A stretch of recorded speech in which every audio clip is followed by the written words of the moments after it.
9 du calendrier de l'Avent. Aujourd'hui, l'exercice va plutôt être statique, donc ça veut dire que le chien ne bougera pas vraiment, mais on va quand même venir solliciter ses muscles, même s'il n'est pas en mouvement. L'exercice va être divisé en 2 volets. Donc, le premier volet, le chien va mettre ses pattes arrière sur la dernière marche d'escalier et puis on va lui prendre une patte avant et on va venir travailler le transfert de poids. Donc, on va tenir une patte avant, tout le poids du chien va s'en aller sur la patte qui va rester au sol. Et dans le deuxième volet, on va vouloir travailler les pattes arrière. Donc, ça va être les pattes avant qui vont être sur la dernière marche d'escalier et on va soulever une patte arrière. Donc, la patte qui va être soulevée, tout le poids va se transférer sur celle qui va rester au sol. Dans cet exercice-là, oui, on travaille le transfert de poids, mais on va aussi travailler à jouer à soit mettre le poids sur le devant du chien ou soit mettre le poids sur le derrière du chien. Donc, quand le chien va avoir les pattes arrière surélevées sur la dernière marche d'escalier, ça veut dire qu'il va être en position un peu oblique comme ça.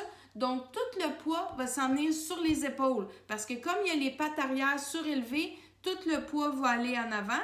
Et là, en lui prenant une patte, ça va faire que tout le poids va aller sur la patte qui va rester au sol. Et inversement à ça, quand il va avoir les 2 pattes avant sur la dernière marche d'escalier, donc là, si c'est sa tête ici, donc tout le poids va s'en aller sur ses pattes arrière et le fait de lever une patte arrière va faire qu'on va tout mettre le poids sur la patte arrière qui va rester au sol.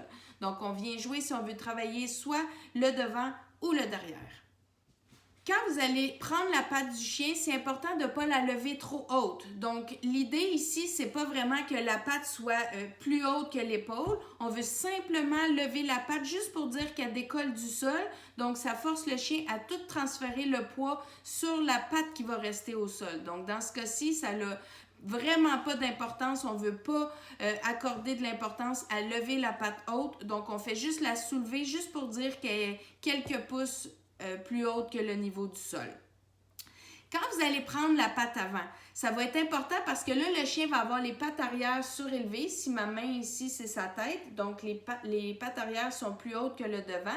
Ça va être important quand vous allez prendre la patte de garder le nez vers le bas parce que si ici, c'est le nez de mon chien et que je garde son nez vers le haut, on vient créer un cou cassé que je vais appeler. Et puis ça, c'est pas super bon et ça va pas travailler les muscles aussi efficacement. Donc, ça va être important de garder le nez du chien vers le bas quand on va prendre sa patte pour la surélever. Donc, ça, c'est un point qui est super important à retenir. Et puis, inversement, quand on va travailler à lever la patte arrière, bien là, le chien va avoir les 2 pattes avant sur la marche d'escalier. Donc, ça va être important que son nez soit pas trop haut, mais quand même un beau port de nez parallèle avec le sol. Parce que ce qu'on veut, c'est que le cou soit en ligne avec le dos. Donc, on veut créer une belle ligne avec le dos. Donc, de cette façon-là, le chien va travailler ses muscles beaucoup plus efficacement que si sa tête, elle serait trop penchée. Là, on vient créer un rond et puis là, il va mal travailler ses pattes. Okay? Fait que ça aussi, c'est super important.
Quand vous allez soulever la patte arrière, ça va être important que le pied pointe vers le sol. Fait que c'est soit que vous déposez le pied arrière dans votre paume de main et que vous faites juste lever un petit peu, ou soit que vous prenez tout le bout de pied et que vous le soulevez un petit peu, mais ça va être important que le pied reste toujours pointé vers le sol et parce qu'on ne veut pas venir amener la patte sur le côté. Donc, je ne veux pas venir sortir la hanche de son axe sur le côté. Le chien, c'est important qu'il reste droit, c'est important que son tronc reste droit et que ses pieds et que ses jambes, ses pattes restent en dessous de sa bédaine, dans le fond. Fait qu'on ne peut pas venir extensionner vers l'arrière non plus. C'est juste pour dire qu'on soulève un peu parce que l'idée dans cet exercice-là, c'est de venir transférer le poids sur la patte qui va rester au sol. Donc, c'est pas un exercice de stretching où on étire la patte, c'est juste pour dire qu'on la lève pour que le poids aille sur l'autre patte.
Pour les chiens adultes sans conditions particulières, on va pouvoir faire 3 séries de 5 encore là. Donc, prendre la patte droite, prendre la patte gauche va être une répétition et puis on va faire 3 séries de 5. Quand on va tenir la patte, on veut tenir à peu près 3 à 5 secondes. Donc, on ne veut pas juste prendre la patte, parce que là, le chien n'a pas le temps de trouver son équilibre. C'est vraiment, je prends la patte et j'attends au moins 3 à 5 secondes. Donc, c'est ça qui va venir travailler le muscle parce que le fait que le chien va être en suspension avec une de ses pattes va faire que là, il faut qu'il trouve son équilibre. Donc, pour les chiens adultes sans conditions particulières, 3 séries de 5. Ensuite de ça, pour les chiots et pour les chiens âgés, on ne veut pas non plus faire trop de répétitions dans ce cas-ci parce que là, on ne veut pas venir mettre trop de poids tout le temps d'un côté ou de l'autre parce que c'est venir faire une pression au niveau de l'articulation. Donc, dans ce cas-ci, on veut juste, pour le chiot, lui montrer le mouvement pour qu'une fois qu'il va être à l'âge adulte, il va déjà le connaître. Donc là, ça va être plus facile d'ajouter les séries et les répétitions. Donc, pour les chiots, on pourrait faire une série de 3 répétitions. Donc, dans le fond, je prends la patte droite, je prends la patte gauche, ça c'est une répétition, et puis je le fais 3 fois. Pour les chiens plus vieillissants, là encore là, ça va dépendre de la condition du chien. Donc, vous allez plus être en mesure, vu que vous connaissez bien votre chien, de voir. C'est sûr que probablement que ça va être beaucoup plus facile quand le chien va avoir les pattes arrière sur la marche d'escalier parce que là, tout son poids va être sur ses épaules et la majorité des chiens, à part s'il y avait une condition particulière au niveau des épaules, mais la majorité des chiens, même vieillissants, sont beaucoup plus forts des épaules que des pattes arrière. Donc là, ça devrait être plus facile. Quand le chien va avoir les 2 pattes avant sur la dernière marche d'escalier, eh bien là, peut-être que ça va être beaucoup plus dur parce que le fait de lever une patte arrière, tout le poids va aller sur l'autre patte. Et puis, on sait que les chiens plus vieillissants, ils ont une plus grosse faiblesse au niveau des pattes arrière. Donc, peut-être que ça va être un petit peu plus difficile. Fait que peut-être que juste 2 séries va être suffisant. Là, c'est à vous de voir par rapport à la condition de votre chien. Donc, c'est ce qui complète le jour 9 du calendrier. Autre petit point qui est super important, assurez-vous que la surface n'est pas glissante. Hein? Donc, quand le chien va mettre ses pattes soit avant ou arrière sur la dernière marche d'escalier, si c'est des marches de bois, c'est sûr que les pattes vont avoir tendance à glisser. Et même chose pour les pattes qui restent au sol, ils vont avoir tendance à glisser. Donc, c'est important de venir mettre quelque chose sur les marches pour que ce soit quand même antidérapant. Ou sinon, si la condition le permet, vous pouvez faire l'exercice à l'extérieur. Donc, si vous avez des marches de béton, c'est sûr que là, c'est moins glissant. Des marches de bois, comme moi sur la vidéo, c'était quand même des marches de bois. Donc, mon chien avait quand même tendance à un petit peu glisser. Donc, c'est important, si on remarque que ça glisse trop, il faut venir mettre un petit tapis ou quelque chose qui va faire que ça va être beaucoup moins glissant. Donc, je vous souhaite un bon entraînement.